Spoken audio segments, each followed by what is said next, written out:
Hello students, today we are going to revise history chapter, second history chapter, socialism in Europe and the Russian Revolution, class 9th. So, how socialism came in Europe and what was the role of Russian Revolution? Through this chapter, we will try to understand the age of social change. After the revolution, individual rights and social power began to be discussed in many parts of the world, including Europe and Asia.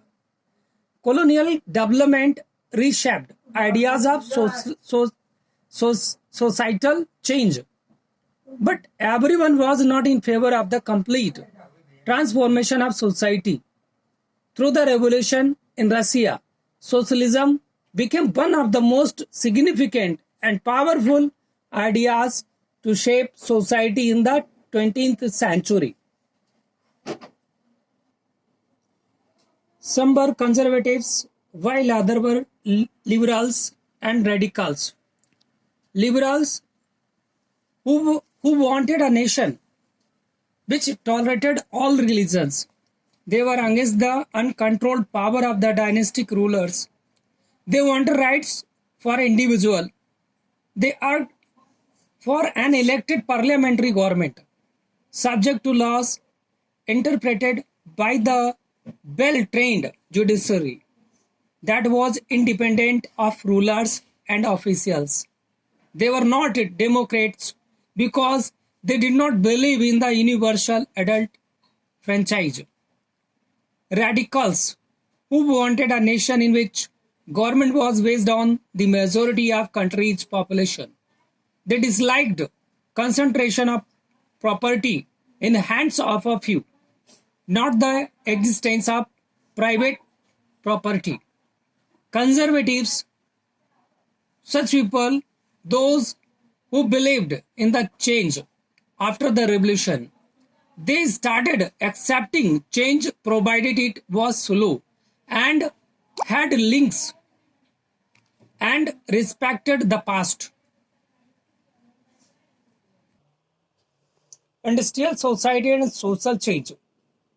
There were a requirement of social and economic change, and to make that happen, liberals and radicals started a movement and became revolutionaries. They wanted to implement changes which included rights of the individuals, as the high class of society treated individuals as their property and they paid them less and made them work more. They also concentrated on the problems of housing and sanitation and planned to educate the individuals. The coming of socialism in Europe. Socialism was a well-known body of ideas by the mid-19th century in Europe. Socialists were against private property and saw it as the root of all social ills of the time.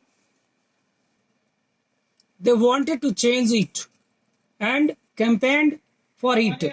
Robert Owens sought to build a cooperative community called New Harmony in Indiana, USA.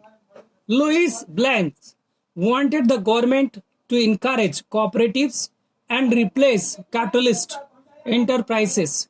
Karl Marx and Friedrich Engels added other ideas to this body of argument. According to Marx, industrial society was capitalist who owned the capital invested in factories, and the profit of capitalist was produced by workers. Capitalism and the rule of the private property were overthrown. Karl Marx believed that a communist society was the natural society of the future. By the 1870s, socialist ideas spread through Europe and they formed an international body, namely the Second International Associations, were formed by the workers in Germany, and England to fight for better living and working conditions. The Labour Party and Socialist Party were formed by the socialists and trade unions by 1905. In the October Revolution of 1917, socialists took over the government of Russia. The fall of monarchy in February 1917 and the events of October were termed as a Russian Revolution. The Russian Empire in 1914.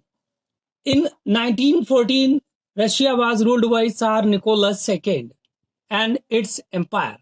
The Russian Empire included current-day Finland, Latvia, Lithuania, Estonia, parts of Poland, Ukraine, and Belarus, stretching to the Pacific and comprised today's Central Asian states, as well as Georgia, Armenia, Azerbaijan. Majority of the population was Russia Orthodox Christianity. Economy and the society. At the beginning of the 20th century, Russian population was dominated by agriculturists who used to cultivate for the market as well as for their own needs. St. Petersburg and Moscow were the prominent industrial areas. Craftsmen undertook much of the production, but large factories existed alongside crafts workshop. In the 1890s, more factories were set up after the foreign investment in industry increased. Large factories were supervised by the government to ensure minimum wages and limited hours of work. Workers were a divided social group. They were also divided by their skill deposit divisions. Workers united to stop work when they disagreed with employers about dismissal or work conditions. Peasants cultivated most of the land, but the nobility and crown and the Orthodox Church owned large properties. Nobles got power and position through their services to the Tsar. In Russia, peasants wanted the land of the nobles. Political parties in Russia were legal before 1914. In 1898, socialists founded the Russian Social Democratic Workers' Party, the Russian Social Democratic Workers' Party, who respected Marx's ideas. Some Russian socialists felt that the Russian peasants' custom of the dividing land periodically made them natural socialists. Throughout the 19th century, socialists were active in the countryside and formed the Socialist Revolutionary Party in 1900. The party struggled for peasants' rights and demanded land belonging to the nobles be transferred to peasants. The party was divided over the strategy of organization. According to the Vladimir Lenin, in the repressive society like Tsarist Russia, the party should be disciplined and should control the number of quality of its members. Menshevik thought that the party should be open to all. A turbulent time. The 1905 revolution. Russia was an autocracy and even at the beginning of 20th century, the Tsar was not subject to parliament during the revolution of 1905. Russia, along with the Social Democrats and Socialist revolutionaries, worked with peasants and workers to demand a constitution. For Russia workers, bad times started from the year 1904 as prices of essential goods rose and their real wages their real wages declined by 20%. Workers went on a strike demanding a reduction in the working day to 8 hours, an increase in the wages, and improvement in working conditions. The procession was attacked by the police and the Cossacks when it reached the Winter Palace. The incident, known as the Bloody Sunday, started a series of events which resulted in 1905 revolution. During the 1905 revolution, the Tsar allowed the creation of an elected consultative parliament or Duma. After 1905, most communities and unions worked unofficially since they were declared illegal. The First World War and the Russian Empire. In 1914, war broke out between two European alliances, Germany, Austria, and Turkey. The Central Powers and France, Britain, and Russia, later Italy and Romania.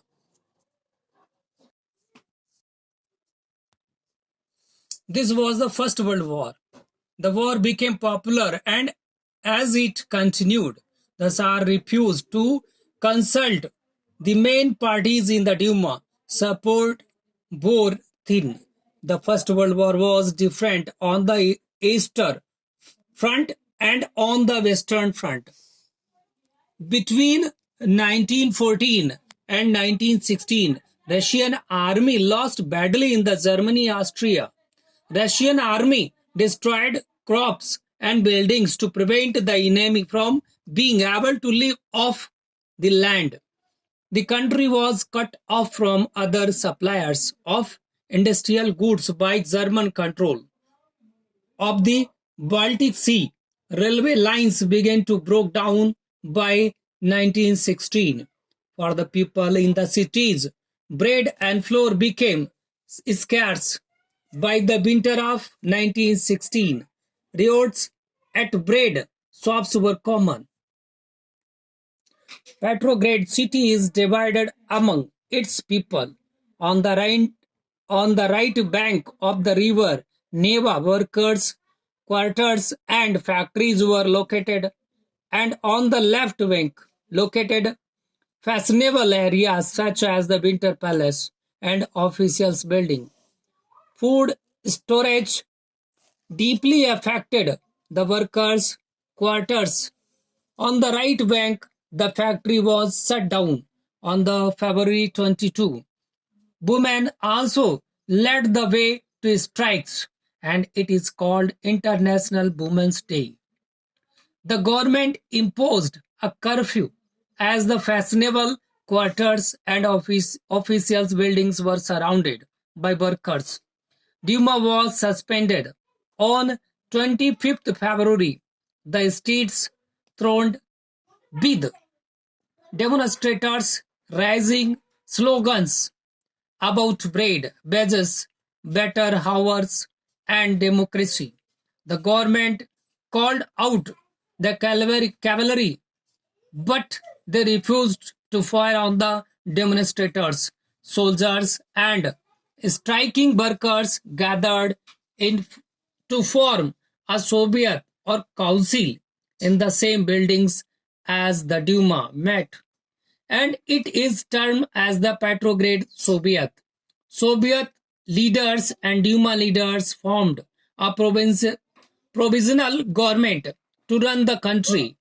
Russia's future would be decided by the Constituent Assembly, elected on the basis of universal adult suffrage. Petrograd had led the February Revolution that brought down the monarchy in February 1917. After February, under the provisional government, army officials, landowners, and industrialists were influential liberals and socialists worked towards an elected government. Restrictions on public meetings and associations were removed. In April 1917, the Bolsheviks leader Vladimir Lenin returned to Russia from his exile. Lenin demanded three things and termed as April thesis. He wanted war to end, land to be transferred to the peasants, and banks to be nationalized. He also emphasized on renaming the Bolshevik Party to the Communist Party. Workers' movement spread throughout the summer. Factory communities formed and trade unions grew in numbers. When the provisional government saw its power reduce and Bolsheviks influence grew, they decided to take stern measures against the spreading discontent. In the countryside, peasants and their socialist revolutionary leaders pressed for a redistribution of land. Encouraged by the socialist revolutionaries, peasants seized land between July and September 1917.